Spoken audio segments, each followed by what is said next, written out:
के देखें लोग अभी भी जो उनका शौक़ है घूमने फिरने का, आउटिंग का, वो ख़त्म नहीं हुआ। लेकिन ये अभी जो बिल्डिंग थी मुनाल की वो पहले ही गिरा दी गई थी।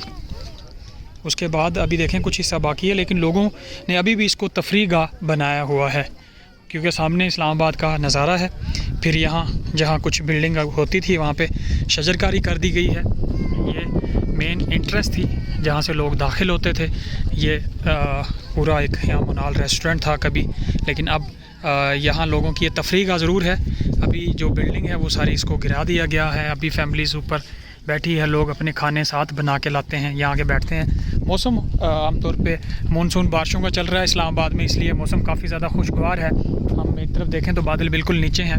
और एक डिफरेंस ये है कि सामने इस्लामाबाद में आप देखें कि आपको धूप है, गर्मी थी जब हम वहाँ से निकले, तो अभी कुछ ही किलोमीटर के फासले पे जो ऊपर आप मार्गला के पहाड़ों पे आएँ तो आपको बड़ा खूबसूरत मौसम मिलता है सयाहों के लिए जो बाहर से घूमने फिरने के लिए आते हैं। मरी और नथिया गली के बजाय अगर वो मार्गला के पहाड़ों पे भी आएँ तो मानसून के दिनों में आजकल का ये जो मौसम है इस्लामाबाद का, ये इंतहाई खुशगवार है, खूबसूरत है। इसी वजह से फैमिलीज़ लोग अपने प्यारों के साथ, अपनी फैमिलीज़ के साथ यहाँ पे मौजूद हैं और इस खूबसूरत मौसम से, इन खूबसूरत नज़ारों से लुत्फ़अंदोज़ हो रहे हैं। तो ये वो मुनाल है जो कभी यहाँ पे रौनकें थी, कभी यहाँ पे दुनिया आबाद थी, और अब यहाँ पे हम देख रहे हैं कि खाली जो है इमारतें जो इस वक्त मुनहदम हैं, लेकिन दूसरी तरफ लोगों की ये अभी भी तवज्जो का मरकज़ है।